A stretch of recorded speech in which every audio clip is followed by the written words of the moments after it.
and welcome back to my channel. Today we are going to talk about John Jamelske and how he went on over a 15 years spree and did unimaginable and unspeakable things to 5 innocent women. But before we get started, the trigger warnings for today's case are kidnapping, imprisonment, torture, as well as sexual, physical and psychological abuse. So without any further ado, let's get on to the video. John Jamelske was born on the 9th of May in 1935 to his mother Wanda and his father John Sr. in Syracuse, New York. John is described as a quiet and reserved child where he didn't really have many friends. He was just an introverted person to the point where he just tried to avoid any and all attention being put on him. Other people definitely viewed him as weird and didn't really show any interest of interacting with him. So it was basically a mutual agreement that the people would avoid John and John would just avoid them. Once John had started attending high school, it was everything but easy on him. As I'm sure many of you can relate, John was bullied quite a lot because he was a social outcast. And he was also bullied because of his appearance, since John did struggle with bad acne and would wear the same types of clothes every day.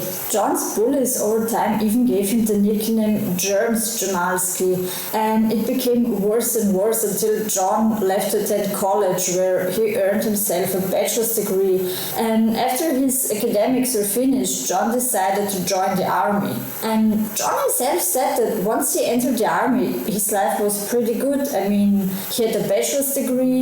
According to John himself, he said that he had a lot of new friends and that he was such a ladies' charmer. He had various different sexual relationships with a lot of different women. Now, that's what John said himself. But the thing about John is that he lives in his own head, and because he lives in his own delusional fantasy world, he's losing the grip on reality. So we don't actually know if everything that he claimed was true or not. In 1959, John met a woman by the name of Dorothy Richmond, and they clicked rather quickly and entered into a relationship. The couple would only date for a short period of time before they eventually tied the knot. John had left the army shortly after, and he and his wife lived a pretty normal life. John at the time was working as a league coach and his wife Dorothy was a teacher, and overall the couple would have a total of 3 children. So all in all, it looked like any normal happy family, but that would soon all change as we approach now the 1980s. And at that time, John's children were all adults and had started their own lives, and that's when John started to show his true colors.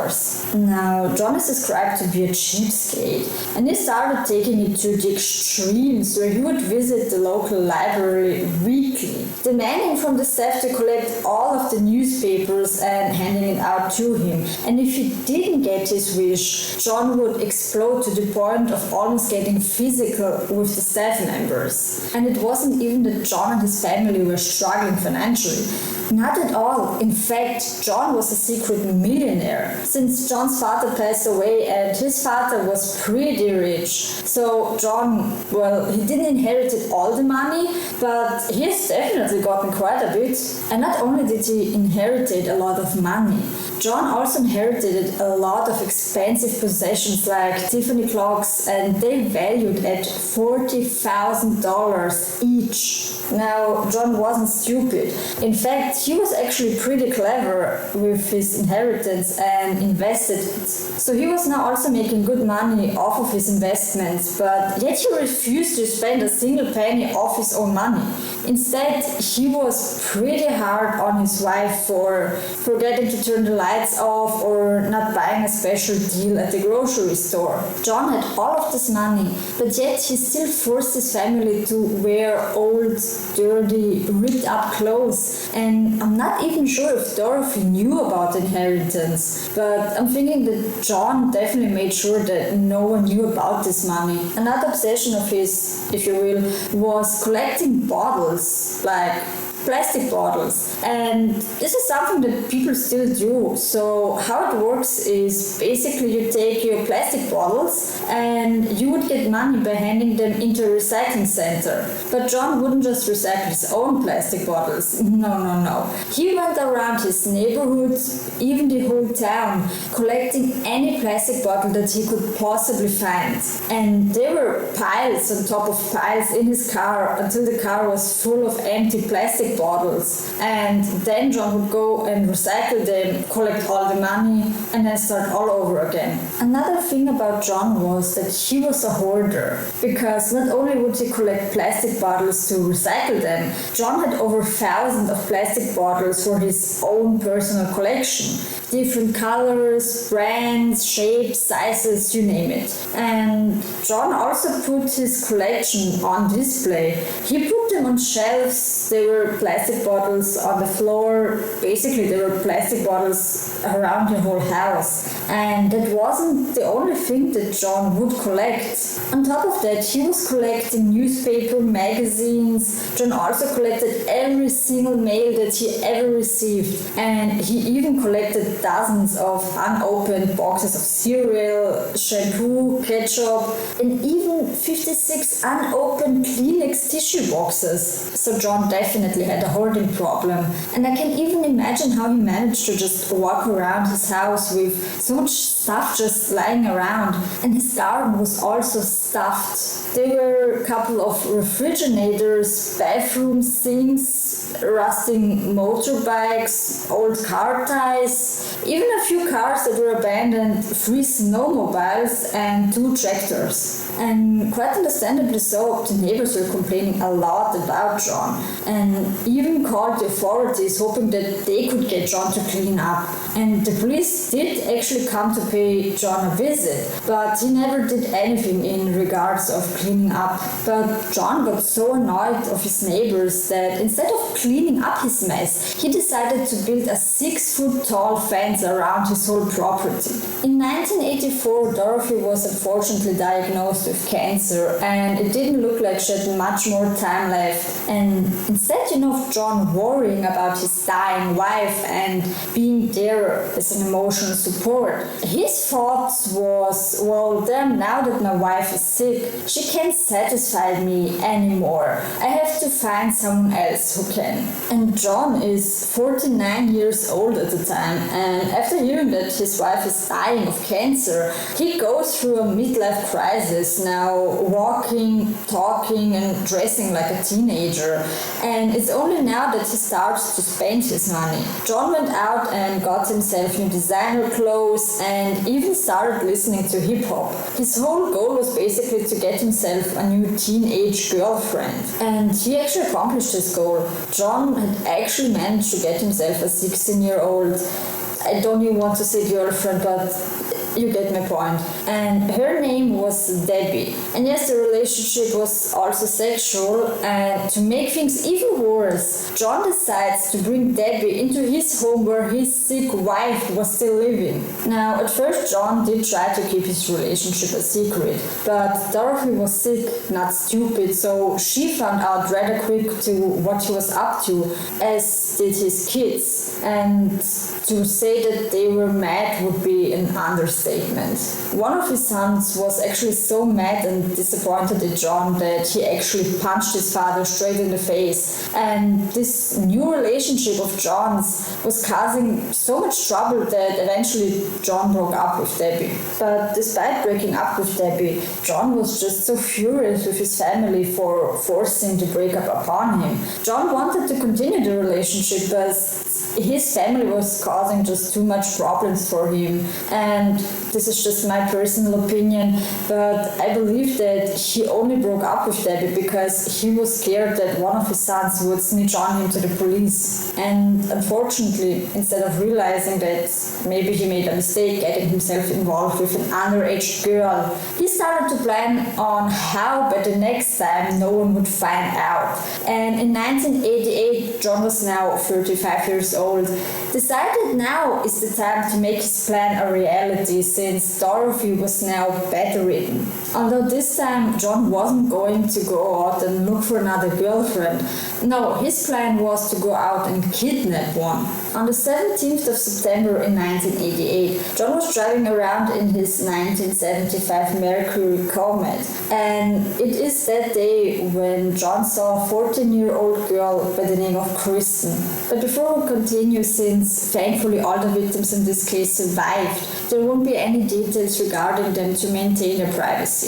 So just a quick side note on why there won't be any pictures or anything like that. So John saw 14-year-old Kristen, who was on her way back home from meeting up with her friends. And that's when John, who was still dressing and acting like a teenager, pulled up next to Kristen and started talking to her, and also gotten her to get into his Mercury Comet, but John didn't go back to his house. Instead, he drove Kristen back to his mother's house, because John knew that he couldn't bring any more girls to his house. So this whole plan that he had planned out was actually going to happen at his mother's house. As soon as Kristen entered the house, John knocked her out by putting chlorophyll on a cloth and putting it on her face. And after Kristen was unconscious, John proceeded to undress her and then locked her in an underground storage that was located in the garden. Once Kristen had woken up, she realized that she was in a dark, cold room which had a really bad smell to it.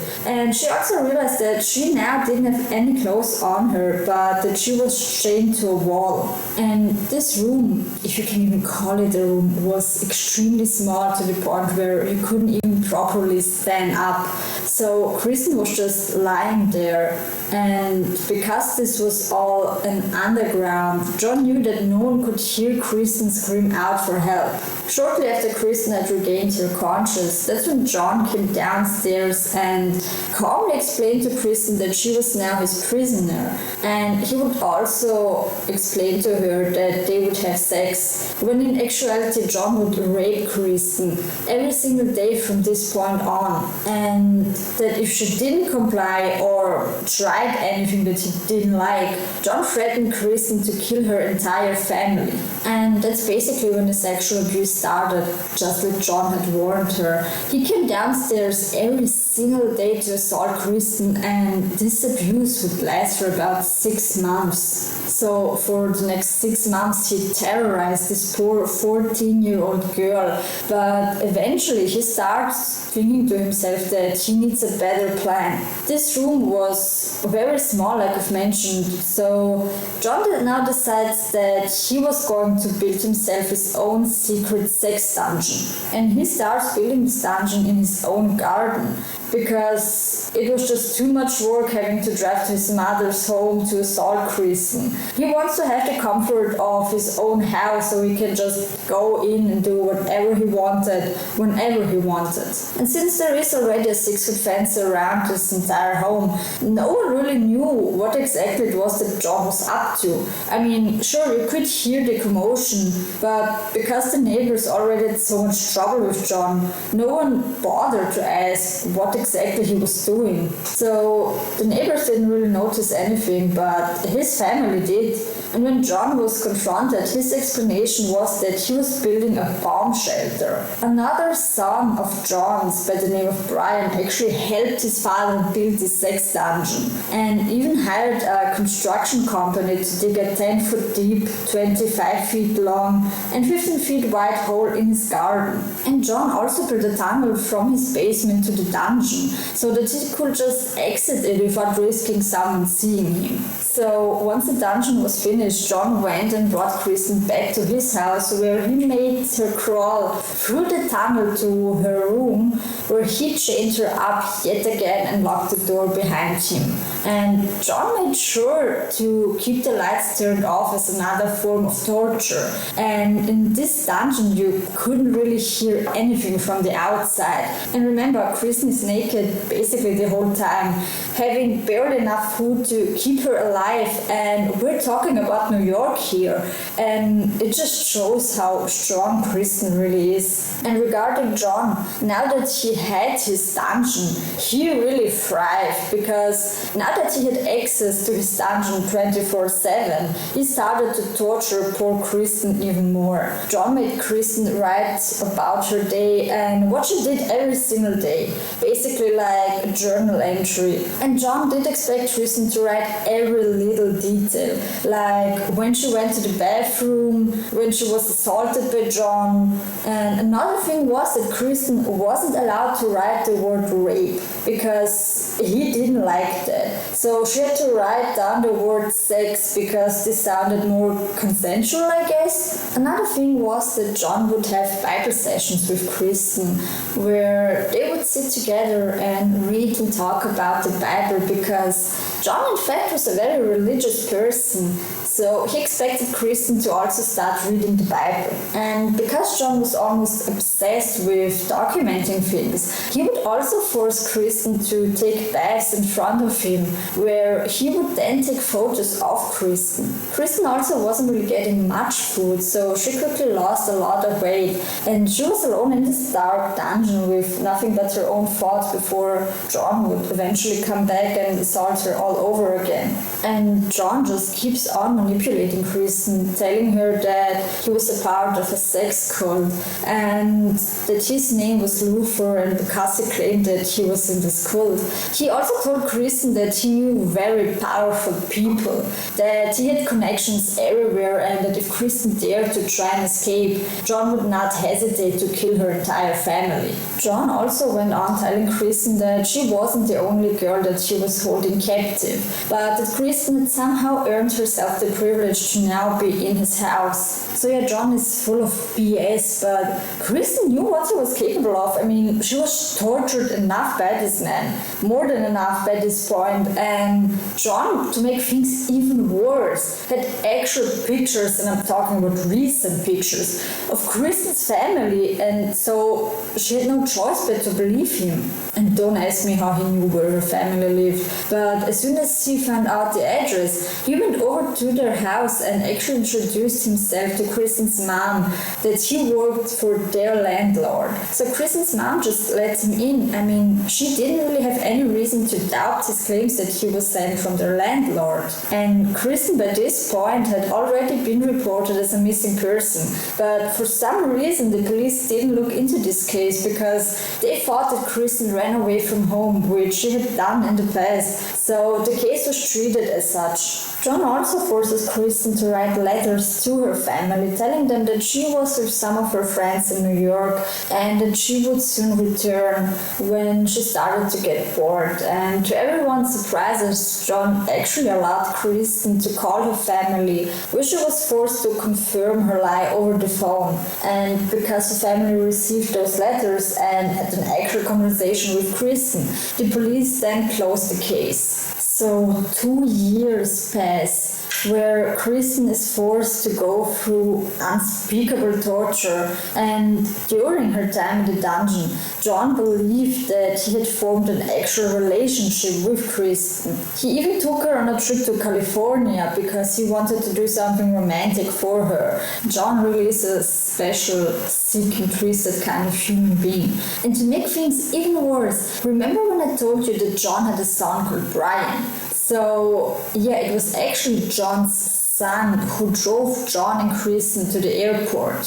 And there is no way, you can't possibly convince me that Brian didn't know what went on, because not only is Kristen now 16, but she is also blindfolded in the back seat of his car. So John apparently told Brian that he was watching Kristen for a friend of his and that she was suffering with her weight, so that's why she was staying with him. And apparently Brian was just like, alright, whatever you say that. But yeah, Brian definitely also plays a huge part in today's story. And so like I said, John and Kristen took the flight to California, but to everyone's surprises, after their trip, John just tells Kristen, you're free to go.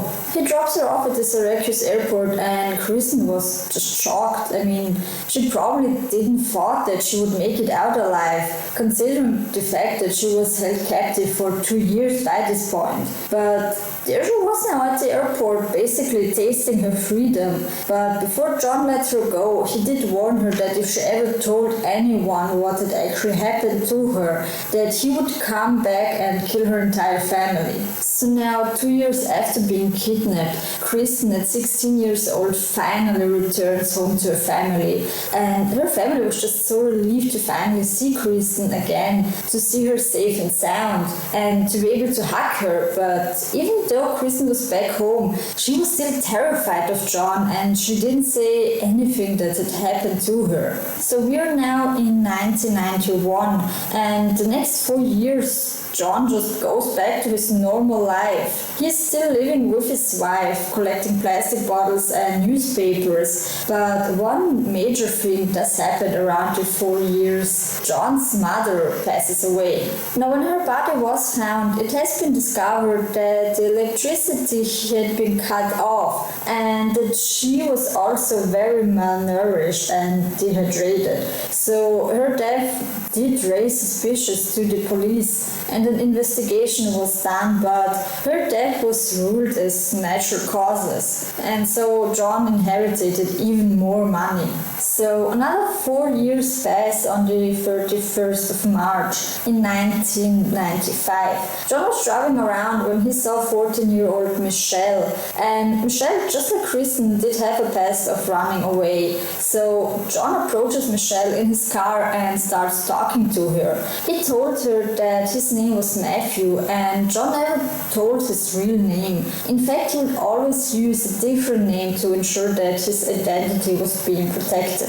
So John starts up a conversation with Michelle, and he asks her if she could help him deliver a package, and in return he would pay her for her help. Michelle agrees, and so she gets inside his car, where John tells her that the package is at his house and that they need to go over there. Once they arrive at John's home, he tells Michelle that the package is downstairs in his basement, and he even got Michelle to crawl into the tunnel. And once they reach the dungeon, Michelle starts to look around, where she can see a bathtub, something that looks like a bed, but she doesn't see any package. John pointed at Michelle's foot and said, "What is that?" And as soon as Michelle looked down on her foot, John quickly snapped a lock on her ankle. And from this point on, John continues the same pattern with Michelle as he did with Kristen. He told her the same story, that he was in this cult and that he knew very powerful people and that he would kill her entire family if she didn't do what he wanted.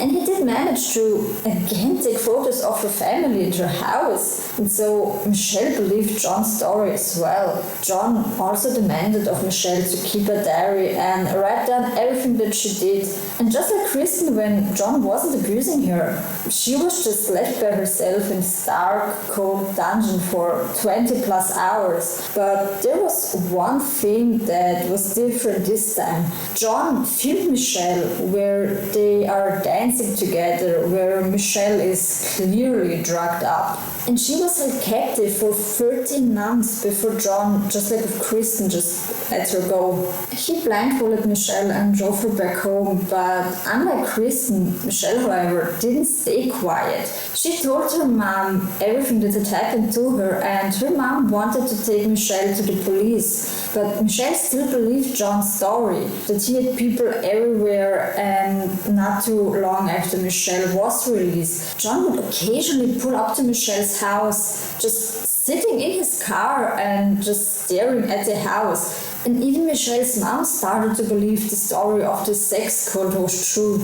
So another year goes by, and on the 13th of August in 1997, John is once again driving around town when he sees 53-year-old Tina, who was actually from Vietnam, so she couldn't really speak English. And Tina is obviously much older than John's previous two victims, but because of the language barrier, he thought that Tina was the perfect third victim. And because she didn't really speak English, John just jumps out of his car and forces Tina inside before driving off to his house and forcing Tina down in his dungeon. But this time though, John turned up on the psychological torture. He put a life-size skeleton right in front of Tina's bed, if you can even call it a bed, so that every time Tina would wake up, she was forced to look at the skeleton. John also started to play audios of women screaming, making Tina believing that she wasn't the only one in this dungeon.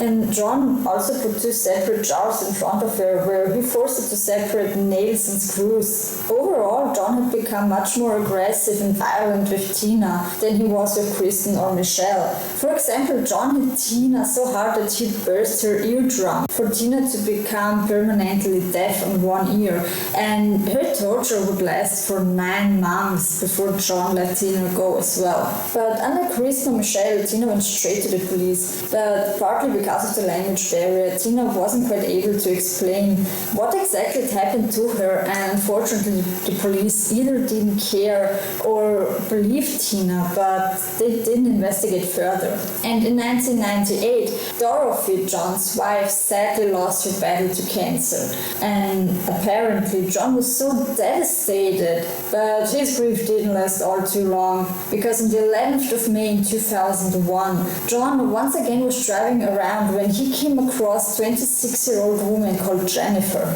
Jennifer at this point had a huge drug problem, so for John she was the ideal victim number 4. He invited Jennifer into his car and started driving around and talking, and Jennifer almost felt like she'd found herself a new friend.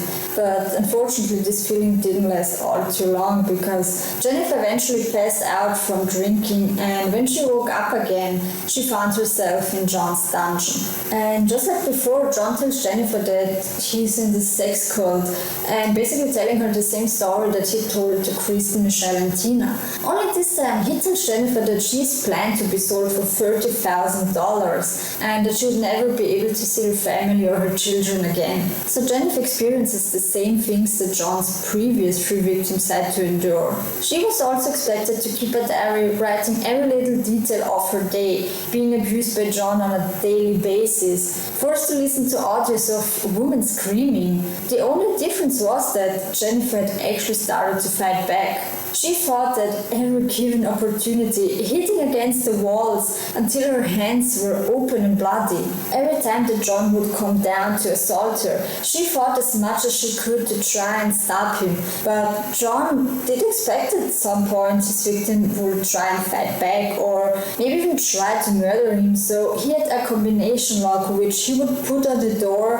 whenever he came down into the dungeon. And he would let every girl know about this lock, and so that they would know and not try anything. And once Jennifer found out about that lock, she lost all hope of ever escaping John, and she was just devastated, because all Jennifer wanted at this point was just to see her 2 children again. But to her surprise, after only 2 months of being kidnapped, John just grew tired of her. He was annoyed that Jennifer continued to fight back, so he just lets her go as Jennifer's just too much trouble for him. And as soon as she is released, Jennifer goes straight to the police, but she goes to a different police station than Tina went to. But again, the police just doesn't believe Jennifer, which just makes me so mad, because unlike Tina, there was no language barrier. Jennifer gave the police a full-on description of how John looked, and even a full description of how the dungeon looked, that she was hitting the walls, that her hand was bleeding, therefore there was DNA on the wall,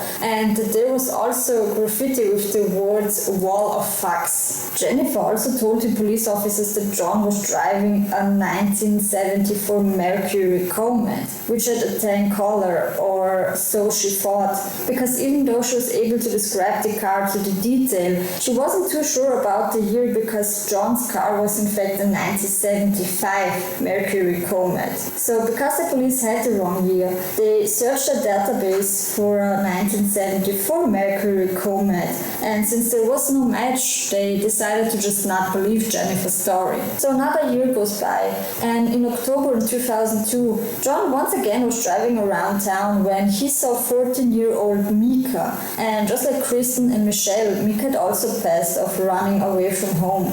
So John pulled up next to her and told her that if she needed some money, she needed to get inside his car. Once they reached John's home, he forced Mika inside his dungeon, where Mika faced the same fate as John's previous victims. She was sexually, physically and psychologically abused, but what was different this time was that John was becoming very, very attached to her. John in general is a very delusional individual. He always believed that his victims were his girlfriends, but with Mika it almost seemed like John was really in love with her. But Mika was very, very smart, and she quickly caught on that John was developing feelings for her, so she decided she would take advantage, and Mika started to be really, really friendly towards John, and over time even managed to gain his trust to where they read the Bible together, played board games, and John even allowed her to watch TV. Not only was he spending more and more time with her, but he also allowed Mika to go outside to get some fresh air and walk around for a bit, and John went even further than that. He actually went out with Mika in public. I'm sure in John's mind he was going on a date with her, where they went to karaoke bar together and even sang a song on stage. And apparently John was even thinking about taking 16-year-old Mika to his 50th high school reunion. So yeah, I don't know what is going on in his mind, but although John is taking Mika out in all these public areas, she is still too scared to make her run, because John told her that she's part of the sex cult, and Mika knew that if this was true, she needed to wait for the right moment to strike. On the 8th of April in 2003, so basically 6 months after John kidnapped Mika, John was out and about collecting his plastic bottles, but apparently had a good fund, and he thought to himself, hey, Mika could help me collect all these bottles. So he got Mika where they drove to their local store, and that's when Mika saw her chance. While John was recycling his bottles, Mika tells John that she needed to use the phone, and John immediately asked her, who do you need to call? Well, Mika tells John that she just wants to call the local church to ask them something, and John thankfully believed her and allowed her to use the phone. But obviously Mika wasn't going to call the church, but instead she calls her sister, and as soon as her sister picks up, Mika in a panicked state tells her everything, that she's been kidnapped by this older man, that she was being sexually assaulted every day by him, and Mika hung up the phone before her sister could even respond. But thankfully she realized that the call had been made from a retail store, so she called the same number back, where a retail worker picked up, and Mika's sister told her what had just happened, and she told this worker like, please, I need more information on this older man. And thankfully this worker had previously overheard the conversation between Mika and John, where John told her that they needed to go to the local dealership just up the road. So after they hang up, the retail worker phones up the police and tells them what went on and where Mika and John were heading to. And thankfully the police did take this call very seriously, so they made their way to the dealership, where they walked in on John and Mika. And as soon as Mika saw the police, she ran up straight to them screaming for help, screaming that John had kidnapped her, and John apparently was just heartbroken because he was so delusional. He still believed that he was in an actual relationship with Mika. As soon as Mika tells the police her whole story, they were shocked, not necessarily by what they heard, but that it wasn't the first time that they heard the story, because this was the same detective who was interviewing Jennifer. So now that he hears the exact same story again, the police rush over to John's home, expecting more girls to see in the dungeon, because remember, John played this audio where women were heard screaming. So the detective kicks down the door to make their way down into the dungeon, where they discover exactly what has been described to them. And they also come across the graffiti wall, which read in red letters, "Wall of Fucks." And that's when the detective realized that Jennifer was telling the truth. John Jamelske was immediately arrested, and once the news broke, the media was going insane, national as well as international. But because the police was only able to confirm 2 victims, Jennifer and Mika, they decided to release the footage of the dungeon to the public, in hopes that if there were more victims, that they would see the picture and come forward. And we still don't know if maybe there aren't even more victims who didn't come forward because they were maybe still too scared of John to do so. So now we have 5 victims that were brave enough to come forward. But what does John do? Does he admit to anything? Maybe even show some regrets? No, of course not. This man actually goes public on TV and tries to defend himself, saying stuff like, "Oh, I'm a nice guy and I never hurt anyone." And he even starts crying, or tries is the better word because there were no actual tears. He also goes on to say that his wife had cancer, as well as that he was entitled to look for sexual benefits elsewhere. John is just living in pure delusion, because he also said that the only reason he built the dungeon was because Kristen was complaining about how she had no space whatsoever in his mother's house, where he originally kept her. John Jamelske was charged with 5th-degree kidnapping, but because all 5 girls were just so traumatized by what was forced upon them, they just didn't want to take the stand in court, being questioned and just having to relive everything again. So the prosecutor offered John a plea deal. If John decided to plead guilty, he would be getting 18 years to life, and on top of that he would also have to give up on his multi-million-dollar estate and sell all of his assets, and the profit would be divided between all 5 victims. And John did accept the offer and received 18 years to life, and therefore everything that he owed was sold and split equally between Kristen, Michelle, Tina, Jennifer and Mika to help them somewhat try and rebuild their life. And in December of 2020 as well as December of 2022, John was up for parole, but thankfully denied both times. So yeah, it doesn't look like he's getting out anytime soon. And that brings us to the end of today's case. In my opinion, John doesn't regret a single thing. I'm sure in his mind he probably really thought that he was doing nothing wrong, but I am glad that he was finally caught after 15 years, and I can just hope that the 5 women somehow managed to recover from what John did to them. So yeah, as always, please let me know your thoughts on this case as well as your case suggestions in the comment section down below. I hope I see you all in my next video. Take care. Bye.